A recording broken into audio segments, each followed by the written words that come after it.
Okay, let's see our first AC bridge, that is Maxwell bridge, which is used to measure medium inductances. Okay, so this is the diagram, or you can say arrangement. One thing I forgot to mention before is you always use AC supply in AC bridges. Okay, so like in Wheatstone bridge we used to use DC supply for the calculation of unknown resistances, but in AC bridges you will always use AC supply. Okay, so this is the supply, this is the detector, L1 R1 R2 R3 L4 R4. Assume that L1 and R1 are unknown and you have to find the value, and rest are known, that is R2 R3 R4 L4 are known. Then you have to find the value of L1 and R1. So apply the bridge condition as you were applying in Wheatstone bridge.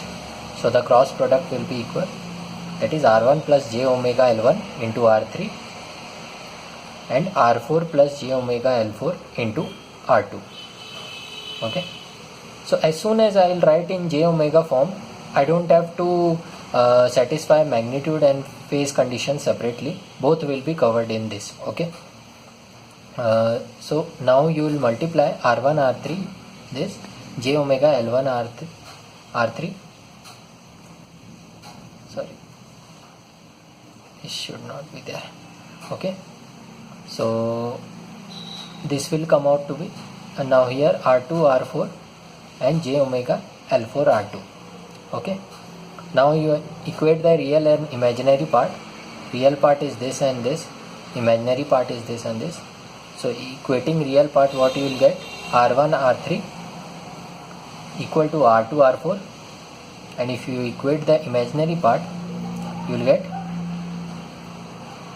R3 L1 equal to L2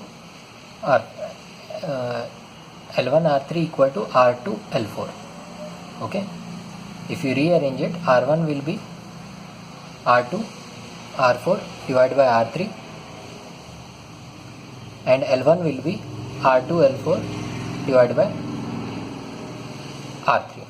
Okay, so this is how you can measure the value of unknown L1 and R1, and rest all the parameters are known to you. Okay, so this is what Maxwell bridge is. Now one more thing, you can also calculate the value of L4 and R4 if you know the value of L1 and R1. So just for instance, this is known to you and this you have to find now. Then what you will do, you can take from here, R4 will be equal to R1 R3 divided by R2 and L4 will be equal to L1 R3 divided by R2. So both of them can be calculated from this expressions. It's just you have to know which all parameters are known to you and which one is unknown to you. Okay, that is the only thing you have to do.